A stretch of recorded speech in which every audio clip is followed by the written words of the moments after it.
አባትህ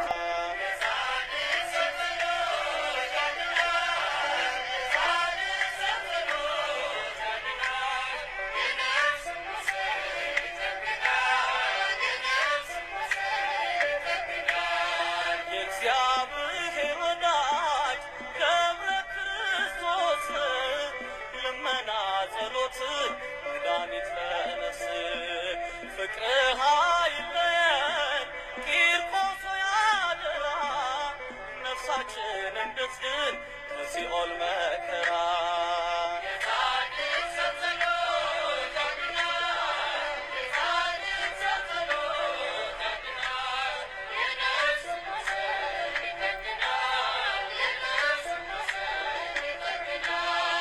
ጸሎቷ ደረሰ የክርስቶስ ሰምራ የእግዚአብሔር ልብ አንኳኩቶ ሊያራራ ያቺ ቅድስት እናት ሰማዕቷ አርሴማ ለምን አስገባችን በጻድቃን ከተማ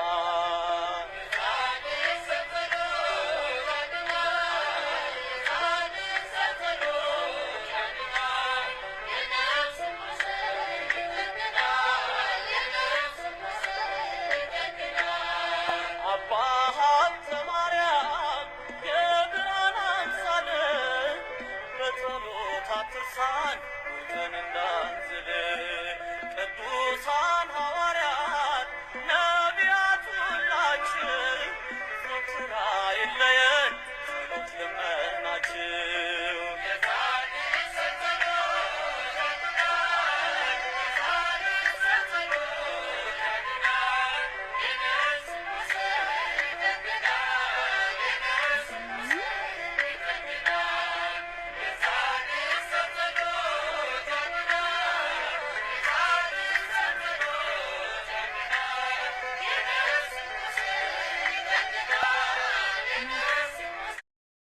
አሜን። በስመ አብ ወልድ ወመንፈስ ቅዱስ አሐዱ አምላክ አሜን። በስመ አብ ወልድ ወመንፈስ ቅዱስ አሐዱ አምላክ አሜን። ሰላም ለእናንተ ይሁን ውድ የቻናል ቤተሰቦች እንደምን አላችሁ? እኔ አለሁ እግዚአብሔር ይመስገን። እግዚአብሔር ሰላም ከሁላችን ጋር ይሁን። እንኳን አደረሳችሁ አደረሰን። ጥቅምት 8 ተከብሮ የሚውል ታስቦ ተዘክሮ የሚውል ቅዱሳን ዜና ቅዱሳን ለቤቴ አዲስ የሆናችሁ ሰብስክራይብ አድርጉ ግዙ። እንኳን ለአበው ቅዱሳን አባ አጋቶን ወአባ መጥራ አመታዊ የረፍት በዓላቸው በሰላም አደረሳችሁ አደረሰን። አባ አጋቶን ባህታዊ ይህን ቅዱስ የማያውቅ የቤተ ክርስቲያን ሰው ይኖራል ብዬ አንገምትም። እሱ ታላቅ ጻድቅ ገዳማዊና የእግዚአብሔር ሰው ሲሆን አንደበቱን ከክፋት ይከለክል ዘንድ ለ30 ዓመታት ድንጋይ ጎርሶ ኖሯል። ይህን ቅዱስ ሊቃውንት ሲገልጹት ክምር ጽድቁ እስከ አስትረይ ይሉታል። ትግስቱ፣ ደግነቱ፣ አርምሞው፣ ትሩፋቱ ከመናገር በላይ ነው። በነበረበት በ4ኛው መቶ ክፍለ ዘመን እንደ ኮከብ ያበራ ታላቅ አባት ነው። ታላቁ ገዳማዊ ሰው አባ አጋቶን የጻድቁ መቃርስ ቅዱስ ልጁ ነው። ገዳመ አስቄጥስ እልፍ አእላፍ ቅዱሳን ስታፈራ ይህ አባት ቅድሚያው ይይዛል። ምንም በብዛት የሚታወቀው በአርምሞው በዝምታው ቢሆንም ባለ ብዙ ትሩፋት አባት ነው። የሚገርመው የቀደሙ አባቶቻችን የፈለገው ያህል መናኝ ቢሆኑም የሰው ጥገኛ መሆን አይፈልጉም። ልሰራ የማይወድ አይብላ የሚለውን መለኮታዊ ትእዛዝ መሰረት አድርጎ ከተጋድሎ በተረፋቸው ሰዓት ስራ ይሰራሉ። አንዳንዶቹ እንደሚመስላቸው ምናኔ ስራ መፍታት አይደለምና ሰሌን፣ እንቅብ፣ ሰፌድ የመሳሰሉት ይሰፋሉ። ታላቅ አባ አጋቶንም በአንደበቱ ድንጋይ ጎርሶ በእግሮቹ ቀጥ ብሎ ቆሞ እንቅቦች ይሰፋ ነበር። ለነገሩስ ዛሬ እንኳን ወንዶቹ ሴቶችም ቢሆንም ይህን ሙያ እየረሳ ነው። ቅዱሱ ግን ይሰፋና ወደ ገበያ ይወጣል። በጠየቀሁት ዋጋው ሸጦት አንዲት ቅጣ ጳኩ ስማ ይዞ ይገዛሉ። የተረፈውን ገንዘብ ግን እዛው ለነዳያን አካፍሎት ይመጣል እንጂ ወደ ገዳሙ አይመልሰውም። ታዲያ አንድ ቀን እንደ ልማዱ የሰፋቸውን 5 እንቅቦች ተሸክሞ ወደ ገበያ ሲሄዱ መንገድ ላይ አንድ ነዳያን ወይም የኔ ቢጤ ወድቆ ያገኛል።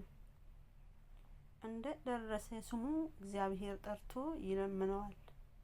አባ አጋቶን ከእንቅቦቹ ውጪ ምንም ነገር አልነበረውምና እንቅቡን እንካ አለው።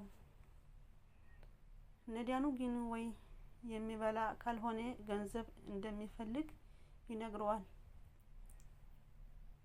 ወዲያውም ደግሞ የምትሰጠኝም ነገር ከሌለ ለምን ወደ ገበያ ተሸክመህ አትወስደኝም አለው። የነዳያኑ አካል እጅግ የቆሰለው በመሆኑ እንኳን ሊሸከሙት ሊያዩት የሚከብድ ነበር። ጻድቁ ግን ደስ እያለው ያለ ማመንታት አንስቶት ተሸክመው ከረጅም መንገድ በኋላም ከገበያ በመድረሳቸው አወረዱ። ከጎኑ አስቀምጠው ያ ነዳያን አላፊ አግዳሚውን ሁሉ ቢለምነውም የሚዘክረው አጣ። አባ አጋቶን አንዷን እንቅብ ሲሸጥ ስጠኝ ይለዋል። ጻድቁ ይሰጠዋል። ነዳያኑም እንዲህ 9 እያለ የ5ቱንም እንቅቦች ዋጋ ያ ነዳያን ወሰደበት።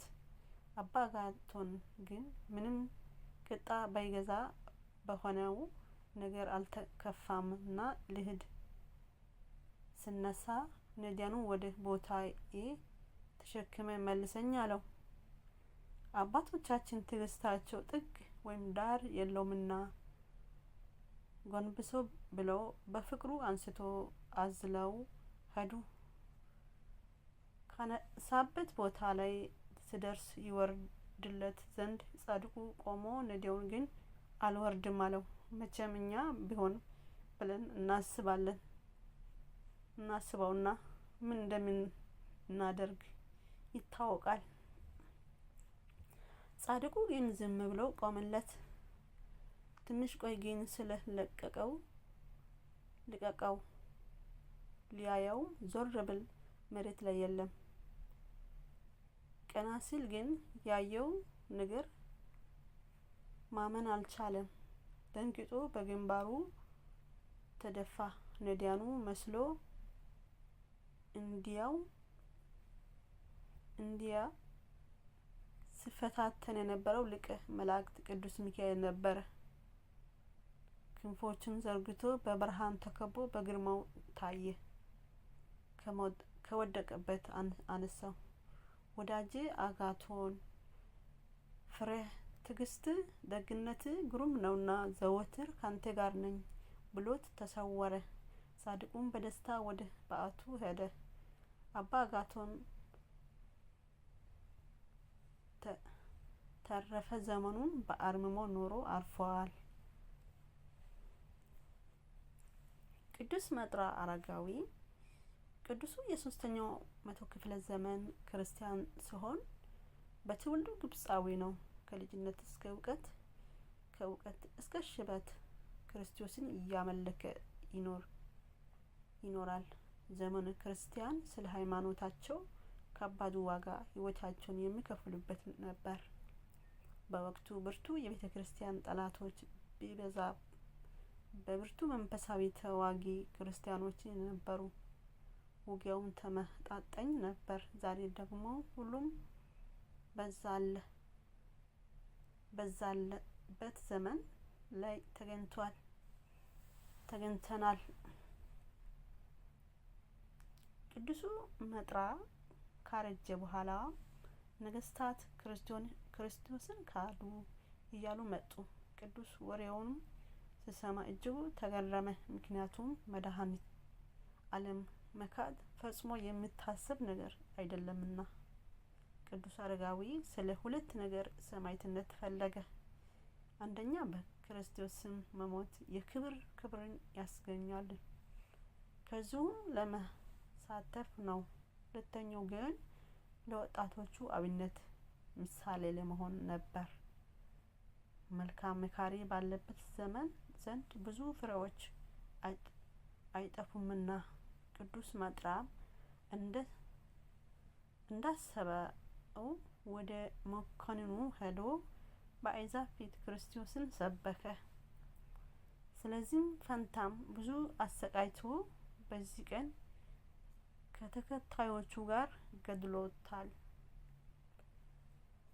አምላክ ቅዱሳን ትዕግስታቸውን ያሳድርብን፣ ከአባቶቻችን በረከትን ይክፈለን፣ አሜን።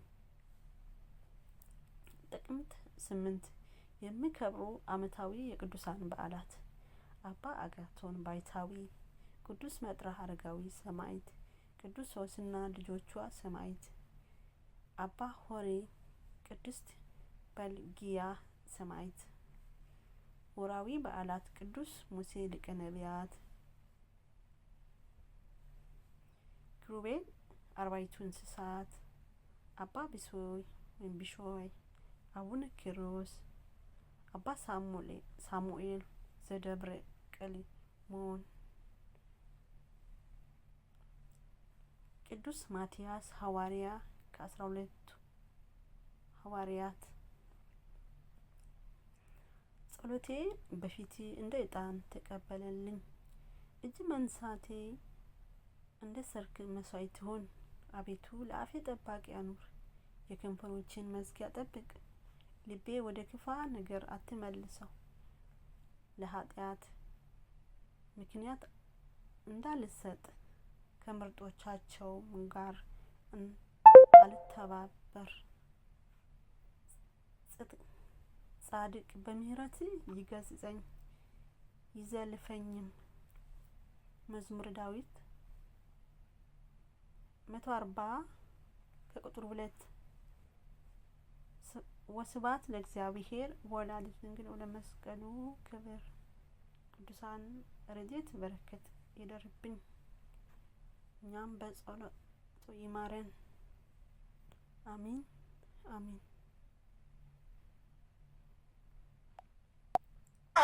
የጻድቅ ሰው ጸሎት ያድናል፣ የነፍስን ቁስል ይጠግናል፣ የነፍስን ቁስል ይጠግናል።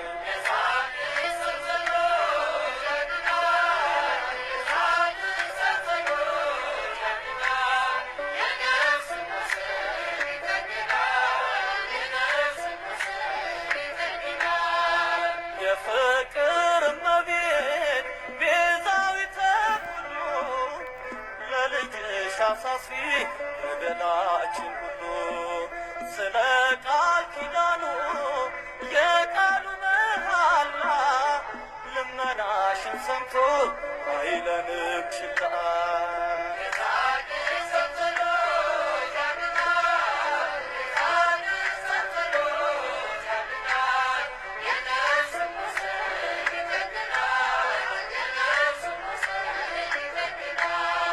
ገብረ መንፈስ ቅዱስ ጻድቁ አባታችን ረድኤት በረከት ድረስ ለሁላችን። አባ ተክለ ሃይማኖት መቁጠሪያህን አንሳ፣ ለምን ለልጆች ዳና ያበሳ።